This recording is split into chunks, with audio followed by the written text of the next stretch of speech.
തെറ്റായ വിവരങ്ങൾ വെച്ചുകൊണ്ട് ഒരാളെ വോട്ടർ പട്ടികയിൽ നിന്ന് നീക്കാൻ വേണ്ടിയിട്ട് ഫോം 7 വെച്ച് അപേക്ഷ കൊടുക്കുക.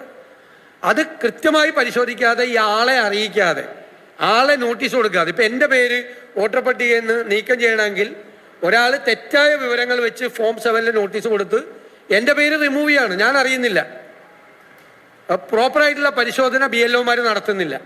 വ്യാപകമായി ഇത് സംസ്ഥാനത്തുടനീളം നടക്കുന്നതായി ശ്രദ്ധയിൽപ്പെട്ടിട്ടുണ്ട്. പ്രത്യേകിച്ച് മലബാറിലെ ജില്ലകളിൽ ഇത് വളരെ കൂടുതലാണ്. തുറന്നു പറയാമല്ലോ, മലബാറിലെ ജില്ലകളിൽ ഇത് വളരെ കൂടുതലാണ് എന്ന് ശ്രദ്ധയിൽപ്പെട്ടിട്ടുണ്ട്. ഫോം 7 വെച്ചിട്ട് വോട്ടർ പട്ടികയിലുള്ള പേരുകൾ റിമൂവ് ചെയ്യുക, അത് പരിശോധന കൂടാതെ ആളെ അറിയിക്കാതെ പേര് മാറ്റുക, അത് ചെയ്യണം. പിന്നെ SIR പൗരത്വ പരിശോധന കൂടി ആയതുകൊണ്ട് രാഷ്ട്രീയ പാർട്ടികൾ കുറേ കൂടി ഉത്തരവാദിത്തത്തോടു കൂടി ഇക്കാര്യത്തിൽ ഇടപെടണം. രാഷ്ട്രീയ വൈരാഗ്യം മൂലം എതിർ പാർട്ടി പ്രവർത്തകരെ വോട്ടർ പട്ടികയിൽ നിന്ന് നീക്കാൻ ഫോം 7 ദുരുപയോഗം ചെയ്യരുത് എന്നുകൂടി ഞങ്ങൾ അഭ്യർത്ഥിക്കുകയാണ്. പുതിയതായി വോട്ട് ചേർക്കുന്നവർക്ക് ഫോം 6ഉം ഫോം 6A വോട്ട് നീക്കം ചെയ്യപ്പെടുന്നവർ ഫോം 7 ആണ്. ഫോമിലെ തിരുത്തലുകൾ ഫോം 8 ആണ്. ഇത് ബൂത്ത് അടിസ്ഥാനത്തിലുള്ള പട്ടിക വെബ്സൈറ്റിൽ പ്രസിദ്ധീകരിക്കുകയും രാഷ്ട്രീയ പാർട്ടികൾക്ക് ലഭ്യമാക്കുകയും ചെയ്യണം. അടിയന്തരമായി തെരഞ്ഞെടുപ്പ് കമ്മീഷൻ ഈ കാര്യത്തിൽ ഇടപെടണം. ഞങ്ങൾ തെരഞ്ഞെടുപ്പ് കമ്മീഷൻ ഇത് സംബന്ധിച്ച പരാതി ഞങ്ങൾ സമർപ്പിക്കുകയാണ്. അടിയന്തരമായി ഇടപെടണം.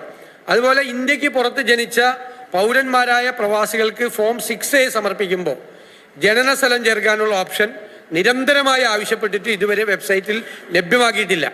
ലക്ഷക്കണക്കിന് പ്രവാസികളെ ബാധിക്കുന്ന ഈ വിഷയത്തിന് അടിയന്തര സ്വഭാവത്തിൽ നടപടി ഉണ്ടാകണം. അവർക്ക് സമയം നീട്ടിക്കൊടുക്കുകയും വേണം.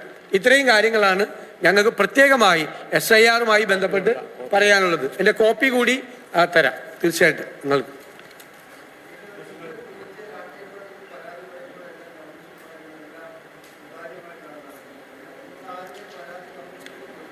ഞങ്ങൾ നിരന്തരമായി പരാതി കൊടുക്കുകയും ഇലക്ഷൻ കമ്മീഷൻ്റെ ശ്രദ്ധയിൽപ്പെടുത്തുകയും അവരെ ഇടപെടാമെന്ന് സമ്മതിക്കുകയും ചെയ്യുന്നുണ്ട്. പക്ഷെ പ്രാക്ടിക്കലായിട്ട് വരുന്ന സമയത്ത് ഇപ്പം ഇത് പുതിയതായിട്ട് വന്നതാണ് ഈ ലോജിക്കൽ ഡിസ്ക്രിപ്പൻസ്, അക്ഷരത്തെറ്റ്, പെശകെന്ന് പറഞ്ഞിട്ട്. ആരുടെ കുറ്റമാണ്? 18 ലക്ഷത്തോളം പേര് അതിൻ്റെ പേരിൽ ഇല്ല. ചെറിയ കാര്യങ്ങൾ, ചെറിയ ഇനീഷ്യൽ വ്യത്യാസം എന്ന് പറയും. 18 ലക്ഷം പേര് വോട്ടർ പട്ടികയില്ല. ഇനി അവരെ ചേർക്കണമെങ്കിൽ അവർക്ക് ഹിയറിംഗ് നോട്ടീസ് കൊടുക്കണം.